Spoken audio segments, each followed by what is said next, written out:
Good afternoon. വളരെ സന്തോഷം. Nexus പ്രോഗ്രാമിലേക്ക് നമ്മൾ സെലിബ്രേഷൻ പ്രോഗ്രാമിൻ്റെ ഭാഗമായിട്ട് നടത്തുന്ന പ്രൊമോഷൻ പ്രോഗ്രാമിലേക്ക് വയനാട്ടിൽ ഈ ഒരു വേദി പങ്കിടാൻ സാധിച്ചതിൽ വളരെ സന്തോഷം. വേദിയിലിരിക്കുന്ന ബോബി സാർ, അതുപോലെ company management, respected leader Prasad sir, സത്യമാഷ്, അതുപോലെ ഷാജി സാർ, അങ്ങനെ എല്ലാ ITC ലീഡേഴ്സ് ആൻഡ് അതേപോലെ എല്ലാ ഡിസ്ട്രിബ്യൂട്ടേഴ്സിനും എൻ്റെ നന്ദി അറിയിക്കുന്നു ഈ സമയത്ത്. ഏതായാലും ഒരു കാര്യം ഉറപ്പാണ്, നിങ്ങൾ ശ്രദ്ധിച്ചോ എന്നറിയില്ല, ഇപ്പം നമ്മളിവിടെ നെക്സസിന്റെ പ്രൊമോഷൻ പ്രോഗ്രാമിൽ ഒരു വീഡിയോ കാണിച്ചു. നിങ്ങൾ ശ്രദ്ധിച്ചോ? ആ വീഡിയോ നിങ്ങൾ ശ്രദ്ധിച്ചോ? ആ വീഡിയോ ശ്രദ്ധിച്ചപ്പോൾ എനിക്ക് മനസ്സിലായ ഒരു കാര്യം, അതിലെ ആദ്യത്തെ ഒരു 15-20 സെക്കൻഡ് അല്ലെങ്കിൽ 30 സെക്കൻഡും നടന്ന അതിന്റെ പ്രോഗ്രാമിന് കാണിച്ചിട്ടുള്ളത് കോഴിക്കോട് നടന്ന ഭ്രമരം പ്രോഗ്രാമിന്റെ വീഡിയോസ് ആണ്, അല്ലെങ്കിൽ ഫോട്ടോസും വീഡിയോസ് ആണ് അവിടെ കാണിച്ചത്. സാറാ, ഭ്രമരം പ്രോഗ്രാം കലക്കത്, അടിച്ചു പൊളിച്ചത് ആരാണ്? ഭ്രമരം പ്രോഗ്രാമിൽ പങ്കെടുത്ത ആളുകളുണ്ട് അവിടെ? ഉണ്ടല്ലോ, ഉണ്ട്. അപ്പൊ ഭ്രമരം പ്രോഗ്രാമിൽ പങ്കെടുക്കാത്ത ഒരുപാട് ആളുകൾ ഈ ഹാളിലുണ്ട്.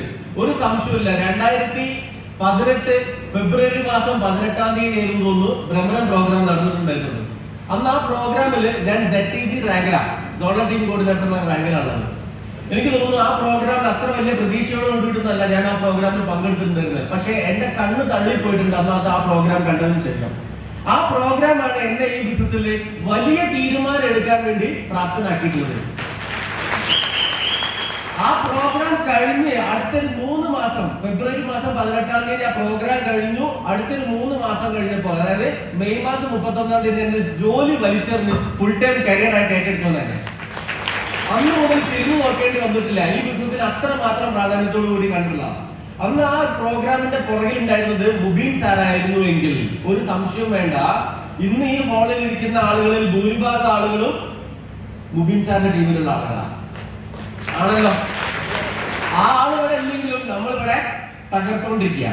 ആള് ന്യൂസിലാണല്ലോ, അപ്പോഴും നമ്മളിവിടെ തകർത്തുകൊണ്ടിരിക്കുക. അപ്പൊ മനസ്സിലാക്കേണ്ടത്, ഇത് കമ്പനി നേരിട്ട് നടത്താൻ വേണ്ടി പോകുന്ന ഒരു പ്രോഗ്രാം 10 വർഷങ്ങൾക്ക് ശേഷം, അല്ലെങ്കിൽ കമ്പനി തുടങ്ങിയതിന് ശേഷം കമ്പനി നേരിട്ട് നടത്താൻ പോകുന്ന ഒരു പ്രോഗ്രാമാണ് നെക്സസ് 25 എന്ന് പറയുന്ന പ്രോഗ്രാം.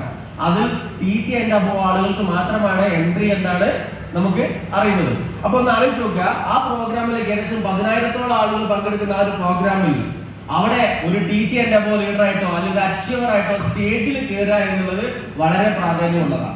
കാരണം അത് പറയാൻ കാരണം എന്താണെന്ന് വെച്ചാൽ, നാളെ അതിന്റെ പ്രൊമോഷൻ പ്രോഗ്രാം വരും, അല്ലെങ്കിൽ ആ പ്രോഗ്രാം കഴിഞ്ഞതിന് ശേഷം അതിന്റെ വീഡിയോസ് വരും. നിങ്ങളുടെ ഫോട്ടോ ആയിരിക്കും നിങ്ങൾ ആദ്യം തിരയുന്നുണ്ടാവുക, നിങ്ങൾ എവിടെ എന്നുള്ളത്. ഞാൻ ഇപ്പോഴും എന്താ പറയാ, ഭ്രമരം പ്രോഗ്രാമിന്റെ വീഡിയോസ് 10 മിനിറ്റ് വീഡിയോസ് ഉണ്ട്. അതിൽ പ്രസാദ് സാർ സംസാരിക്കുന്നതും സത്യമായി സംസാരിക്കുന്നതും ബെല്ലി സാർ സംസാരിക്കുന്നതും എല്ലാവരും സംസാരിക്കുന്നതും വളരെ വ്യക്തമായിട്ട് ഒരു 15 സെക്കൻഡോ 20 സെക്കൻഡോ ഉണ്ട്. ഞാൻ ആ വീഡിയോ ഇന്നും ഞാൻ ഏകദേശം 15 മിനിറ്റ് 15 അല്ലെങ്കിൽ 50 100 തവണ ഞാൻ ആ വീഡിയോ കണ്ടിട്ടുണ്ട് ഭ്രമരത്തിന്റെ. പക്ഷെ എന്തിനാണ് ഞാൻ ആ വീഡിയോ കാണുന്നത്?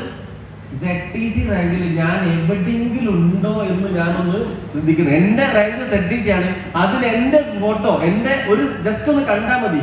ഞാൻ അത് കാണാൻ തുടങ്ങിയത് ZTC എന്നാണെങ്കിൽ ഞാൻ എന്നെ കണ്ടുപിടിച്ചത് CTC എന്നാ. സത്യം പറയാം, ആ വീഡിയോയിൽ ഞാൻ കണ്ടു. ഞാൻ ആ വീഡിയോയിലുണ്ട്.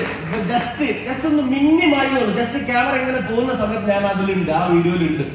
അപ്പോ ഞാൻ മനസ്സിലാക്കിയത് അത്രയും പ്രാധാന്യത്തോടു കൂടിയിട്ട്. അപ്പൊ ഞാനൊരു കാര്യം തീരുമാനിച്ചിട്ടുണ്ട്, ഇനി എന്ത് പ്രോഗ്രാം എന്റെ ലീഡേഴ്സ് വെക്കുകയാണെങ്കിലും ആ പ്രോഗ്രാമിൽ ഞാൻ അച്ചീവർ ആയിട്ട് ഉണ്ടാകണം എന്നുള്ളത് എന്റെ ദൃഢനിശ്ചയമായിരുന്നു. അതിനു വേണ്ടിയിട്ടുള്ള ഒരു തീരുമാനത്തോട് കൂടിയിട്ടാണ് ജോലി വലിച്ചത് കപ്പൽ കത്തിച്ചിട്ട് ഫുൾ ടൈം ആയിട്ട് ഇറങ്ങിയിട്ടുണ്ടായിരുന്നത്. ഞാനൊരു സാധാരണ കുടുംബത്തിലുള്ള ഒരു വ്യക്തിയാണ്. എന്റെ പേര് സുബീഷ് മണ്ണിൽ. ഞാൻ എന്റെ പേര് പറഞ്ഞില്ല, അതുകൊണ്ടാണ് ഒന്നുകൂടി പറയുന്നത്. സുബീഷ് മണ്ണിൽ. ഈ ബിസിനസ് വളരെ ശക്തമായിട്ട് ഏറ്റെടുത്ത് ചെയ്തുകൊണ്ടിരിക്കുകയാണ്. ചെയ്തിരുന്ന ജോലി കോഴിക്കോട് ICC പ്രൊഡക്ഷൻ എന്നുള്ള കമ്പനിയിൽ അസിസ്റ്റന്റ് മാനേജർ ആയിരുന്നു. ആ ജോലി ചെയ്തുകൊണ്ടിരിക്കുന്ന സമയത്ത് എന്റെ സുഹൃത്തായിട്ടുള്ള ധനീഷ് മാധവൻ സാർ എനിക്ക് ഒരു ഓപ്പർച്യൂണിറ്റി പറഞ്ഞത് ഇങ്ങനെയാണ്, സുബിയെ, ഡയറക്ട് സെല്ലിംഗ് ബിസിനസ് വീണ്ടും കേരളത്തിൽ സജീവമാവുന്നുണ്ട്, എനിക്ക് പ്ലാൻ പറയാമെന്ന് അറിയില്ല, എന്റെ ആധാർ കാർഡും പാൻ കാർഡും കൊണ്ട് നമുക്ക് ID ക്രിയേറ്റ് ചെയ്യാം. ഇങ്ങനെയാണ് എന്റെ അടുത്ത് പ്ലാൻ പറഞ്ഞത്. നിങ്ങൾ ആരെങ്കിലും സ്റ്റാർട്ട് ചെയ്യും അങ്ങനെ പ്ലാൻ പറഞ്ഞാല്? ഇല്ലല്ലോ. പക്ഷെ ഞാൻ അത് സ്റ്റാർട്ട് ചെയ്തു. കാരണം എന്റെ അടുത്ത് പറഞ്ഞ വ്യക്തി, എന്റെ സുഹൃത്ത്, അയാളെ എനിക്ക് വിശ്വാസമുള്ള വ്യക്തി ആയതുകൊണ്ട് ഞാൻ അത് ഏറ്റെടുത്തു. അന്ന് മുതൽ ഏകദേശം ഈ ബിസിനസ് പാർട്ട് ടൈം ആയിട്ട് 2 കൊല്ലത്തോളം ചെയ്തു. അതിനുശേഷം ഫുൾ ടൈം ആയിട്ട് ഈ ബിസിനസ് കഴിഞ്ഞ 6.25 വർഷമായിട്ട് ഈ ബിസിനസ് ചെയ്തുകൊണ്ടിരിക്കുന്നു. ചെയ്തിരുന്ന ജോലിയിൽ കൂടി അന്ന് കിട്ടിക്കൊണ്ടിരുന്നത് വരുമാനം എന്ന് പറയുകയാണെങ്കിൽ ICCയിൽ എനിക്ക് കിട്ടുന്ന വരുമാനം 40,000 രൂപ ശമ്പളവും 15,000 അലവൻസ് മാത്രമേ ഉള്ളൂ. പക്ഷെ അതെല്ലാം തന്നെ കടങ്ങൾ വീട്ടാനും പ്രാരാബ്ദങ്ങൾ തീർക്കാനും മാത്രമേ ഉണ്ടായിരുന്നുള്ളൂ.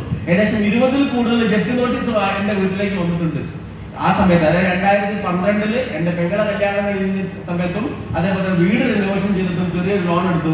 അത് തിരിച്ചടയ്ക്കാൻ പറ്റാഞ്ഞിട്ട് ഏകദേശം 20-ൽ കൂടുതൽ ജപ്തി നോട്ടീസ് എന്റെ വീട്ടിലേക്ക് വാങ്ങിച്ചിട്ടുള്ള വ്യക്തിയാണ്. ഇന്ന് നിങ്ങൾക്ക് അത് ക്രെഡിറ്റ് ആയിട്ട് പറയാൻ പറ്റുമോ? കാരണം എന്താ അറിയോ, അതെല്ലാം ക്ലിയർ ചെയ്തിട്ടുള്ള ഒരു വ്യക്തിയാണ് ഞാനെന്ന്. അന്നത് എനിക്ക് നാട്ടിലുള്ള ആൾക്കാരെടുത്ത് പറയുമ്പോൾ എനിക്കതൊരു മോശമായിരുന്നു. ആള് റവന്യൂ ഡിപ്പാർട്ട്മെന്റിന്റെ ആളുകൾ ജീപ്പായിട്ട് വീട്ടിലേക്ക് വരുന്ന സമയത്ത് പേടിയായിരുന്നു, അല്ലെങ്കിൽ വിറയായിരുന്നു, മറ്റുള്ളവർ കാണുമോ അറിയുമോ എന്നുള്ളൊരു വിഷമമായിരുന്നു ഉണ്ടായിരുന്നത്. നാട്ടിലും വീട്ടിലും എന്താ പറയാ, എന്നെ പറഞ്ഞിട്ടുണ്ടെങ്കിൽ എന്റെ അടുത്ത് പറയാനില്ല, എന്നെ പറ്റി പറയാറുള്ളത് ഓ പാപ്പരയാണ്, കടത്തിൽ മുങ്ങിക്കുത്തിരിക്കുന്ന ഒരു വ്യക്തിയാണെന്നുള്ള ആ ലെവലിൽ ഉണ്ടായിരുന്ന ഒരു വ്യക്തി. ആ സമയത്ത് എന്റെ സുഹൃത്തുക്കളൊക്കെ പറഞ്ഞു, എടാ പെങ്ങളെ കല്യാണം കഴിഞ്ഞ സമയത്ത് ഒരു കാര്യം ചെയ്തോ, നിന്റെ കല്യാണം കൂടെ ഒന്ന് നോക്കിക്കോ. എങ്ങനെയാണെന്ന് വെച്ചാൽ സിമ്പിൾ ആയിട്ട് പറയുകയാണെങ്കിൽ എന്താ, കടങ്ങൾ വീട്ടാനുള്ള സ്വർണം കിട്ടല്ലോ, സ്വർണം കിട്ടിയിട്ടുണ്ടെങ്കിൽ അത് വിറ്റിട്ടുണ്ടെങ്കിൽ അങ്ങനെ കടം വീട്ടാൻ പറ്റില്ലല്ലോ. ഞാനും ചിന്തിച്ചു, ഒരൊറ്റ കൈക്ക് എന്നാ തന്നെ നല്ലത് എന്നുള്ളത്. പെങ്ങളെ കല്യാണത്തിന്റെ സമയത്ത് ഞാനും പെണ്ണ് കാണാൻ പോയ സമയത്താണ് മനസ്സിലാവുന്നത് ഞാൻ ആരാണെന്നും എനിക്ക് എന്ത് നാട്ടിൽ വരേണ്ടെന്നുള്ളതും അന്ന് മനസ്സിലാക്കാൻ വേണ്ടി പറ്റി. അതായത് ഞാൻ അത് നോക്കിയ സമയത്ത്, അല്ലെങ്കിൽ അന്വേഷണം കണ്ടു, നാട്ടിൽ വന്ന് അന്വേഷണം നടക്കുന്ന സമയത്ത് മുടങ്ങിപ്പോവാ. എന്താ കാരണം, നാട്ടുകാർ പറഞ്ഞു ഓന്റെ വീട് ജപ്തി ചെയ്യാൻ വെച്ചതാണ്, കടത്തിൽ മുങ്ങിക്കുത്തിരിക്കുന്നതാണ് എന്നുള്ളത്. നിങ്ങൾ ആലോചിച്ച് നോക്കിയാൽ, നിങ്ങളെ പെങ്ങൾക്കാണെങ്കിൽ നിങ്ങളുടെ മകൾക്കാണെങ്കിൽ അങ്ങനെ ഒരാളെ നിങ്ങൾ കല്യാണം കഴിപ്പിച്ചു കൊടുക്കുമോ? ഇല്ല അല്ലേ? അങ്ങനെയാണെങ്കിൽ അങ്ങനത്തെ ആ ഒരു സിറ്റുവേഷൻ വന്ന സമയത്ത് പിന്നെ മനസ്സിലായിട്ടുള്ളൂ, പ്രാരാബ്ദങ്ങൾ തീർക്കുക, കടങ്ങൾ വീട്ടുക, ഈ സംഭവം മാത്രം തീർത്ത് കഴിഞ്ഞാൽ നമുക്ക് ജീവിതത്തിൽ വലിയ മാറ്റങ്ങൾ ഉണ്ടാക്കിയെടുക്കാൻ പറ്റുന്നുള്ള തീരുമാനത്തോട് കൂടിയിട്ടാണ് ഈ ബിസിനസ്സിലേക്ക് ഇതിൽ കൂടി പൈസ ഉണ്ടാക്കി രക്ഷപ്പെട്ടത് ചെയ്യണമെന്നുള്ളത്. ഇന്ന് ഈ ബിസിനസ് കൂടി വന്നതിന് ശേഷം മാത്രമാണ് പിന്നീട് കല്യാണം കഴിച്ചതും എന്റെ അച്ചീവ്മെന്റ്സും കാര്യങ്ങളൊക്കെ ഉണ്ടാക്കിയില്ല. അതും എന്റെ കല്യാണം കഴിച്ചത് പോലും ഈ ബിസിനസിന്റെ ഒരു അച്ചീവ്മെന്റ്സ് ആയിട്ടാണ് ഞാൻ കാണുന്നത്. കാരണം പൈസ ഉണ്ടാക്കാൻ അത്രമാത്രം വലിയ അച്ചീവ്മെന്റ്സ് ഉണ്ടാക്കി കഴിഞ്ഞപ്പോഴാണ് ഞാൻ ഈ ബിസിനസ് കൂടി NTC റാങ്കിൽ നിന്നിട്ടാണ് കല്യാണം കഴിച്ചത്. ഒന്ന് ആലോചിച്ച് നോക്കുക. ദെൻ അതിനുശേഷം 2018 ഫുൾ ടൈം ആയിട്ട് കരിയറായിട്ട് ഈ ബിസിനസ് ഏറ്റെടുത്തപ്പോ ഞാനൊരു സെക്കൻഡ് CD ഡീലക്സ് ബൈക്ക് ഓടിച്ചുകൊണ്ടിരുന്ന എനിക്ക് എന്റെ കയ്യിലേക്ക് ഈ കാലത്തിനിടയ്ക്ക് വന്നിട്ടുള്ളത് ഒരു ടാറ്റ ടിയാഗോ കാർ വാങ്ങിച്ചു. 2017 2020 സ്കോഡ റാപ്പിഡ് എന്ന് പറഞ്ഞ കാർ വാങ്ങിച്ചു. ദെൻ 2023 നമ്മളെ ഹയാത്തിൽ നടന്ന പ്രോഗ്രാം ഇവോൾവ് എന്ന പ്രോഗ്രാമിലേക്ക്, മുബിൻ സംഘത്തെ പ്രോഗ്രാമിലേക്ക് അന്ന് ആ സമയത്ത് ഏകദേശം 63 ലക്ഷം രൂപ വരുന്ന മെഴ്സിഡീസ് ബെൻസ് വാങ്ങിക്കാൻ വേണ്ടി പറ്റി. ഒന്നാലോചിക്കുക, എനിക്ക് അന്ന് തരുമ്പോൾ, അതായത് ഞാൻ ഫുൾ ടൈം കരിയറായിട്ട് ഏറ്റെടുത്ത സമയത്ത് തീരുമാനിച്ചിട്ടുള്ളതാണ് എന്തുണ്ടാക്കുന്ന സമയത്ത് ഒരു ക്രെഡിറ്റ് ഉണ്ടാക്കണം, ഒരു അച്ചീവ്മെന്റ്സ് ഉണ്ടാക്കണം എന്നുള്ളത്. അപ്പൊ ഞാൻ അന്ന് ടാറ്റ ടിയാഗോ കാർ വാങ്ങിച്ച സമയത്ത് എന്റെ ലീഡറുടെ ടീമിലെ ആദ്യത്തെ കാർ അച്ചീവറാണ് ഞാൻ. സ്കോഡ കാർ വാങ്ങിച്ച സമയത്ത് ഞങ്ങൾ 3 കാർ ഒന്നിച്ച് ഒരേ ഷോറൂമിൽ ഇറക്കിയിട്ടുള്ള വ്യക്തികളാണ് ഞാനും ദരീ സാറും അതേപോലെ പ്രജീഷ് കാവൽ സാറും കൂടെ ഞങ്ങൾ 3 പേരും. ഇതൊക്കെ ഒരു ക്രെഡിറ്റ് ആയിട്ട് എടുക്കുന്നതാണ്. അതേ സമയത്ത് ഇന്ന് നോക്കുന്ന സമയത്ത് മെഴ്സിഡീസ് ബെൻസ് വാങ്ങിച്ചതും ഞങ്ങൾ എന്റെ അപ്ലൈ അനീൽ സാറിന്റെ ടീമില് പരിശോധിക്കുന്ന സമയത്ത് കേരളത്തിലെ, അല്ലെങ്കിൽ അനീൽ സാറിന്റെ ടോട്ടൽ ടീമിലെ CTC റാങ്കിൽ നിന്നുകൊണ്ട് ആദ്യമായിട്ട് മെഴ്സിഡീസ് ബെൻസ് വാങ്ങിച്ചിട്ടുള്ള വ്യക്തിയാണ് ഞാൻ. ആ അച്ചീവ്മെന്റ് ഉണ്ടാക്കിയെടുക്കാൻ പറ്റും. ഇതെല്ലാം സാധിക്കുന്നത് നമ്മളൊന്ന് ആലോചിക്കുക, ഈ ഒരു ബിസിനസിന്റെ മാത്രം പവർ കൊണ്ടാണ്. പിന്നെ ഉള്ളിലുള്ള അടങ്ങാത്ത ചങ്കൂറ്റം, നമ്മളെന്താ ഒടുക്കത്തെ ചങ്കൂറ്റം എന്നൊക്കെ പറയില്ലേ, ആ ചങ്കൂറ്റം. നേരത്തെ സത്യമാശം പറഞ്ഞൊരു കാര്യം, നമ്മളെ എന്താണ് ഹൃദയം കൊണ്ട് ബിസിനസ് ചെയ്യണമെന്നല്ലേ, ആ ഹൃദയം കൊണ്ട് ഏറ്റെടുത്ത് ചെയ്യുന്ന വ്യക്തികളാണ്. അപ്പൊ അത് നിങ്ങൾക്ക് ഇതേപോലെ തന്നെ ഏറ്റെടുത്ത് ചെയ്തിട്ട് നെക്സസ് 25 എന്ന് പറയുന്ന പ്രോഗ്രാമില് 10,000-ഓളം വരുന്ന ആ പ്രോഗ്രാമില് നിങ്ങളൊരു വലിയൊരു അച്ചീവർ ആയിട്ട് അവിടെ കയറി ഇരിക്കുകയാണെങ്കിൽ ഒരു സംശയം വേണ്ട, ആ പ്രോഗ്രാമിൽ വന്നതിന് ശേഷം നിങ്ങൾക്ക് അവിടെ വലിയ തീരുമാനങ്ങൾ എടുക്കാൻ വേണ്ടി പറ്റും. ഈ ബിസിനസ് ഇങ്ങനെ ഇഴഞ്ഞു ചെയ്യണോ, അതല്ല സംശയത്തോടു കൂടി നോക്കി ചെയ്യണോ, അതല്ല ഞാനൊരു അച്ചീവർ ആയിട്ട് മാറണോ അടുത്ത 5 വർഷം കൊണ്ട് എന്ന് തീരുമാനിക്കാനുള്ള ഒരു സമയമാണ് വരാൻ വേണ്ടി പോകുന്നത്. അതിലേക്കുള്ള ഒരു പോക്കാണ്. നമുക്ക് ടാലന്റും കാര്യങ്ങളും എല്ലാം ഉണ്ട്.